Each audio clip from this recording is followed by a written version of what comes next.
Hello dear students, आज की इस वीडियो में हम जानेंगे कैड कैम और सिम के बारे में। ये क्या चीज़ होती है। ये बड़ा इंपॉर्टेंट टॉपिक है क्योंकि ये जो है टॉपिक ये आपका इंडस्ट्री फील्ड से रिलेट करता है। आज की टाइम में इस चीज़ के ऊपर हम बहुत ज़्यादा रिलाई करते हैं, इस चीज़ पे ज़्यादा डिपेंडेंट हो गए हैं। जैसे कैड का आपको पता होगा, कैम और सिम के बारे में भी इतनी नॉलेज नहीं होगी। तो कैड के बारे में आपको पता है कि जैसे कि वो डिज़ाइनिंग सॉफ्टवेयर है, वो डिज़ाइनिंग का काम करते हैं। बट कैम और सिम क्या होते हैं ये जानना भी बड़ा इंपॉर्टेंट है, क्योंकि ये चीज़ आपकी बड़ी नॉलेज में रहनी चाहिए। क्योंकि ये चीज़ आपके इंटरव्यू में काम आएगी, साथ में अगर आप इंडस्ट्री में जॉब करने जाते हैं तो वहाँ पे भी आपको ये चीज़ समझ में आएगी कि हाँ, हमने क्या चीज़ पढ़ी है। ठीक है, सबसे पहले हम देखेंगे कि कैड क्या होता है। कैड का मतलब होता है कंप्यूटर एडेड डिज़ाइनिंग। ठीक है, कंप्यूटर एडेड डिज़ाइनिंग में क्या होगा, आप जितनी भी जो डिज़ाइनिंग की जो समस्याएं हैं, ठीक है, डिज़ाइनिंग के जो काम होते हैं, जैसे कि किसी पार्ट को, किसी भी चाहे ऑटोमोबाइल ले लीजिए या इंडस्ट्री में जो भी पार्ट बनते हैं किसी चीज़ के, ब्रेक शूज़ बनते हैं, अदर कंपोनेंट्स बनते हैं, कास्टिंग के जो प्रोडक्ट बनते हैं, फोर्जिंग से प्रोडक्ट बनते हैं, कई सारे जितने भी जो पार्ट बनते हैं उसमें कहीं ना कहीं हम डिज़ाइनिंग को यूज़ करते हैं। ठीक है, ताकि उसका बेस्ट ऑप्टिमाइजेशन किया जा सके, इष्टमीकरण किया जा सके। ठीक है, तो यहाँ पे जितने भी जो उसके संश्लेषण हो गया, उसका विश्लेषण हो गया डिज़ाइन का, ठीक है, डिज़ाइन के पार्ट्स क्या है, ये सारी चीज़ें किस में आती हैं, कंप्यूटर एडेड डिज़ाइनिंग में। ठीक है, इसके कई सारे सॉफ्टवेयर हैं जहाँ पे आप किसी भी पार्ट को कंप्यूटर की हेल्प से डिज़ाइन कर सकते हैं। ठीक है, जैसे कि आपका कैड खुद एक कंप्यूटर एडेड ड्राइंग एक सॉफ्टवेयर है, प्रोई सॉफ्टवेयर है। ठीक है, कैटिया है, सॉलिड प्रो है, ये कई सारे सॉफ्टवेयर हैं जो कैड में हमें हेल्प करते हैं किसी चीज़ को डिज़ाइन करने में। ठीक है, तो इसके स्टेप्स क्या होते हैं, इसके स्टेप्स देखिए, जैसे यहाँ पे पार्ट बाय पार्ट लिखा हुआ है। जैसे कि डिज़ाइन की आवश्यकता को पहचानना, सबसे पहले हमें ये देखना होता है कि हम जो डिज़ाइन करना चाह रहे हैं, जिस पार्ट को डिज़ाइन करना चाह रहे हैं उसकी नीड क्या है, क्या वो करने से मतलब ये एक पहला पैमाना होता है कि क्या इससे सोसाइटी को कोई यूज़फुल काम इससे मिलेगा। ठीक है, ठीक है, और इसकी आवश्यकता क्यों है, मतलब आगे हमें इसकी नीड क्यों पड़ रही है, हम इससे और क्या चीज़ अपनी प्रॉब्लम को सॉल्व कर सकते हैं। ठीक है, सबसे पहली चीज़ ये होती है। दूसरी चीज़ ये होती है कि जो डिज़ाइन, जैसे हमने नीड पता कर ली कि हाँ हमारी ये नीड है, हमें इसलिए इस पार्ट को बनाना है। अब उस पार्ट को बनाने में क्या क्या प्रॉब्लम आएगी उसको हमें डिफाइन करना होता है। ठीक है, उसका नेक्स्ट क्या है, डिज़ाइन का संयोजन। ठीक है, डिज़ाइन का संयोजन, यहाँ पे आप जैसे इसके बाद देखिए डिज़ाइन का संयोजन और डिज़ाइन का विश्लेषण एवं इष्टमीकरण। इसको देखो मैं बाई पार्ट समझाता हूँ। जैसे डिज़ाइन करने के लिए आपको कई सारे पार्ट एक साथ जोड़ना पड़ेगा। ठीक है, कई सारी चीज़ों को एक साथ जोड़ना पड़ेगा। अब जैसे कि अब हम जैसे बात करते हैं, आप समझ लीजिए किसी बाइक की ही सीट है। ठीक है, तो सीट को वहाँ बाइक पे फिक्स करने के लिए पार्ट के अलावा अलावा हमें और क्या चीज़ें देखनी पड़ेंगी कि वो जो पार्ट फिट हो रहा है बाइक पे, क्या वो एकदम परफेक्टली फिट हो रहा है, क्या वहाँ पे हमें कोई नट बोल्ट लगाने की ज़रूरत है, कोई और जिग फिक्सचर लगाने की ज़रूरत है। तो ये सारी चीज़ें डिज़ाइन के साथ हमें देखनी पड़ती कि हाँ, ये भी डिज़ाइन में ये सारी चीज़ कैलकुलेट करनी होती है। ठीक है, फिर इसका सिंथेसिस किया जाता है, सारे पार्ट्स को इसका सिंथेसिस एनालिसिस किया जाता है और इष्टमीकरण, एक ऑप्टिमाइजेशन पैरामीटर, एक ऑप्टिमाइज पैरामीटर निकाला जाता है कि हाँ इस क्राइटेरिया में ये चीज़ आनी चाहिए, तब एक मिनिमम कॉस्ट में, ठीक, एक मिनिमम लेबर में और मैक्सिमम बेनिफिट के साथ हम इस पार्ट को डिज़ाइन कर सकते हैं और बाद में मैन्युफैक्चर कर सकते हैं। ठीक है, इसके बाद क्या होता है, डिज़ाइन का मूल्यांकन होता है। ठीक है, मतलब डिज़ाइन की इवेल्युएशन होती है कि जो पार्ट हम बना रहे हैं, जो पार्ट हमने बनाया है, क्या वो कितना यूजफुल आया। ठीक है, जैसे कि किसी पार्ट को बनाने के बाद उसमें कई सारे डिफेक्ट निकलते हैं। ठीक है, तो ये उसका इवेल्युएशन होता है कि जो हमने पार्ट बनाया क्या वो उस पैरामीटर पे खरा उतरा है या नहीं उतरा। ठीक है, उसमें और इसको रन करने में कितने डिफेक्ट आए, क्या प्रॉब्लम आई, ये सारी चीज़ें इसकी इवेल्युएशन की जाती है। बाद में फिर इसका डिज़ाइन का जो प्रस्तुतिकरण है, इसका एक रिव्यू किया जाता है, जैसे कि प्लान बी हम कहते हैं, एक रिव्यू किया जाता है और जो भी आउटकम आए हैं, ठीक है, जो भी हमें लिमिटेशन पता लगी उसको हम सही करने की कोशिश करते हैं। ठीक है, अब इस पूरे प्रोसेस को करने से देखो हमारा फायदा क्या होता है।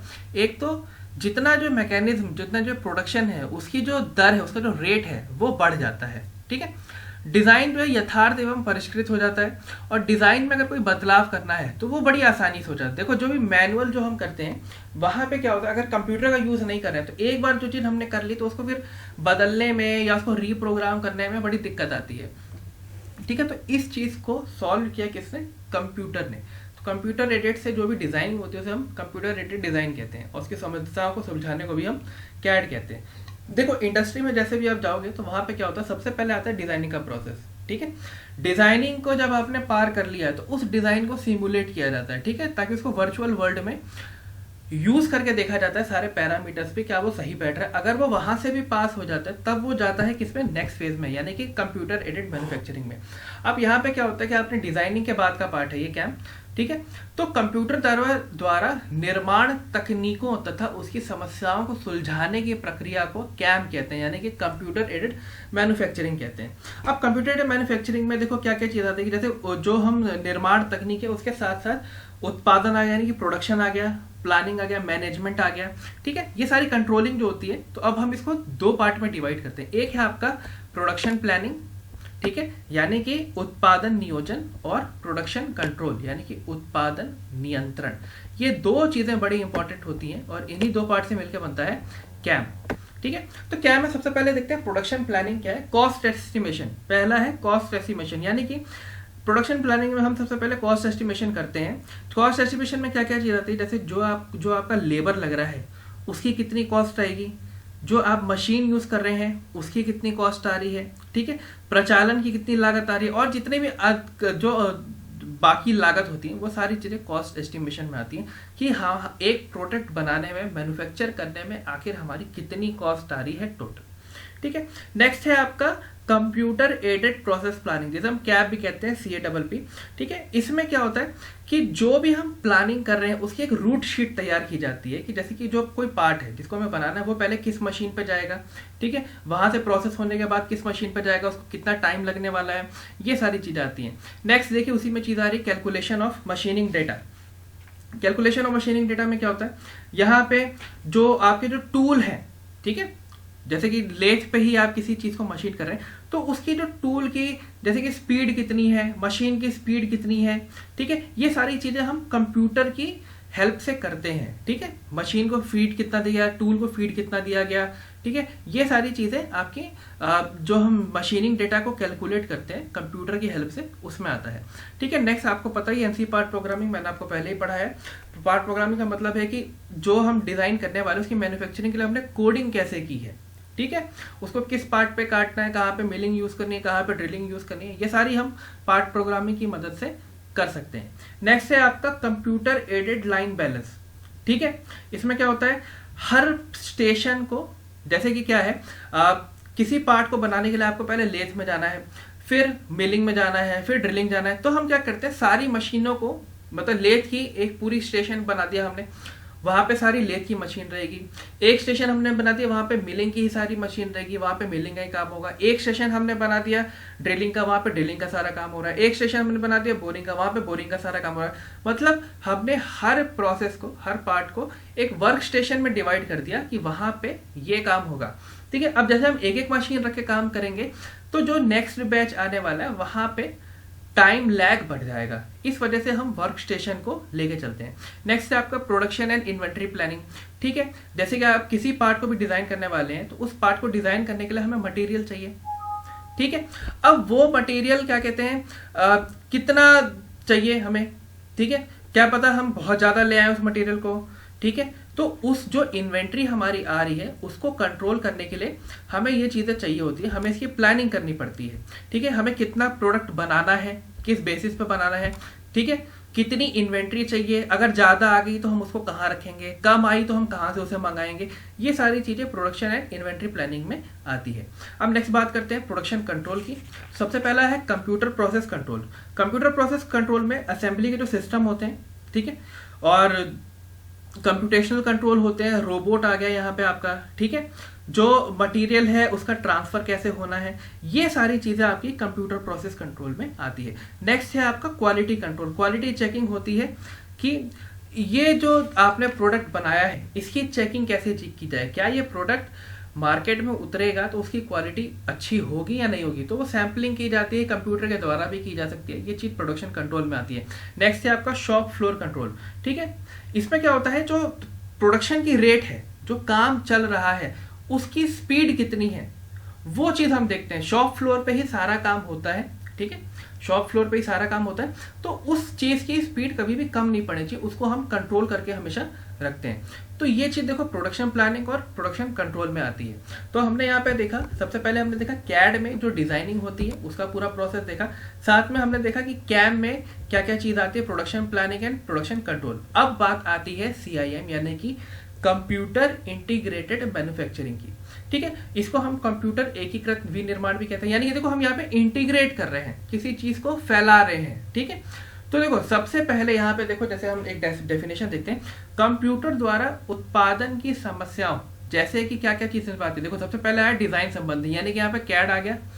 ठीक है, प्रक्रम संबंधी यानी कि प्रोसेस के साथ यानी क्या, वो इस पे मैन्युफैक्चरिंग की बात की हमने, यानी कि देखो ये किस किस चीज को इंटीग्रेट कर रहा है, ये कर रहा है कैड को इंटीग्रेट कर रहा है और कैम को इंटीग्रेट कर रहा है। ठीक है, प्रक्रम संबंधी इत्यादि को सुविधापूर्वक हल करने की प्रक्रिया को CIM कहते हैं, या फिर ऐसी विनिर्माण प्रक्रिया जिसमें कंप्यूटर का उपयोग किया जाता है उसे क्या कहते हैं, SIM, यानी कि कंप्यूटर इंटीग्रेटेड मैन्युफैक्चरिंग। अब देखो यहाँ पे बड़ी इंपॉर्टेंट चीज है, यहाँ पे देखो, यहाँ पे दिया है फैक्ट्री ऑपरेशंस। कौन कौन से फैक्ट्री ऑपरेशंस होते हैं, यहाँ से स्टार्टिंग हो रही है। ठीक है, फैक्ट्री ऑपरेशन में देखो डिजाइन की हम बात करते हैं, मैन्युफैक्चरिंग प्लानिंग की बात करते हैं, मैन्युफैक्चरिंग कंट्रोल की करते हैं और बिजनेस फंक्शन की करते हैं। ठीक है, ये तीनों चीज, ये जो डिजाइन, मैन्युफैक्चरिंग प्लानिंग और मैन्युफैक्चरिंग कंट्रोल है, ये किसके अंडर आती हैं, ये तीनों चीज आती हैं कैड और कैम के स्कोप के अंदर।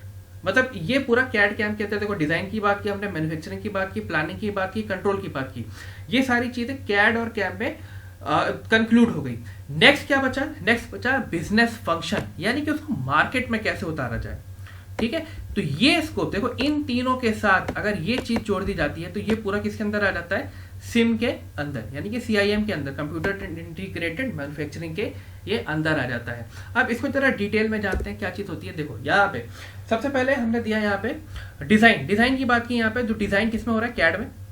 ठीक है, कैड में हो रहा है भाई डिजाइन हमारा। डिजाइन के अंदर क्या क्या चीज आ रही है, उसकी ज्योमेट्री क्या है, डिजाइन की ज्योमेट्री क्या है, जो हम पार्ट बना रहे हैं उसकी ज्योमेट्री क्या है।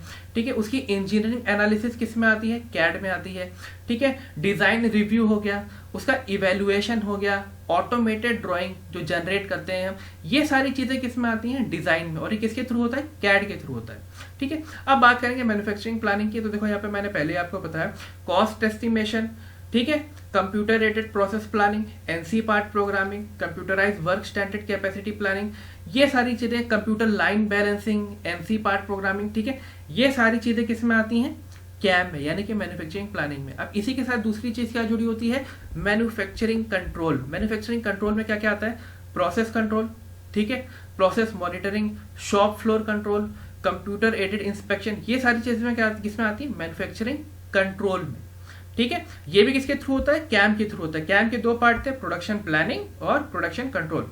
अब इन तीनों पार्ट को जब हम बिजनेस फंक्शन के साथ जोड़ देते हैं, देखो यहाँ पे अभी तक जब तक डिजाइन की और मैन्युफैक्चरिंग की बात कर रहे थे, तब तक किस किस की बात हो रही थी, कैड की और कैम की। ठीक है, अब यहाँ पे जब हमने बिजनेस फंक्शन जोड़ दिया तो ये एक पूरा सर्कल किसका बन गया, ये एक पूरा सर्कल बन गया किसका, सिम का। ठीक है, अब इस बिजनेस फंक्शन में क्या क्या चीज आती है, ऑर्डर एंट्री, कितने ऑर्डर आए, भैया ऑर्डर आएंगे तभी तो आप इन्वेंट्री को कंट्रोल कर सकेंगे।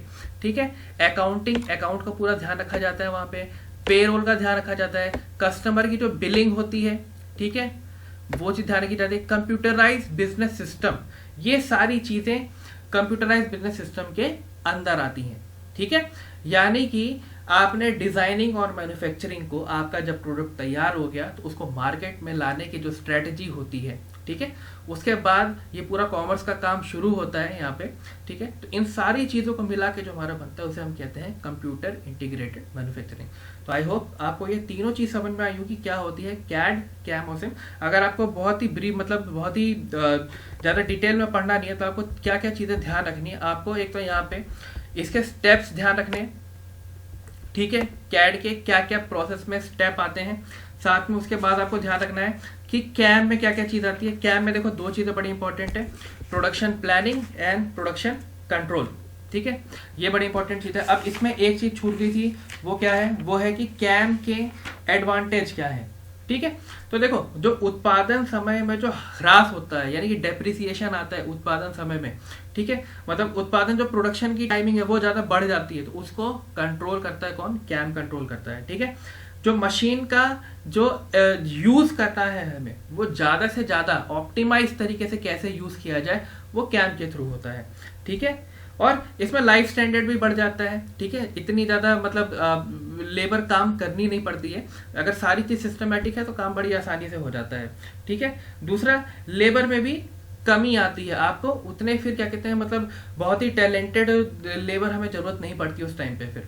ठीक है, तो ये हो गया कैम का पार्ट। फिर सिम के अंदर अगर आपको कैड और कैम पता है तो आप इसमें केवल बिजनेस फंक्शन जोड़ेंगे तो आपको सीआईएम के बारे में पूरी नॉलेज मिल जाएगी। और सीआईएम के अंदर क्या आती है मैं फिर से रिपीट करते हैं, order entry, accounting, payroll, customer billing, इसके साथ और भी चीजें आती हैं। ये सारी जो 4 चीजें ये बड़ी मेन चीजें हैं।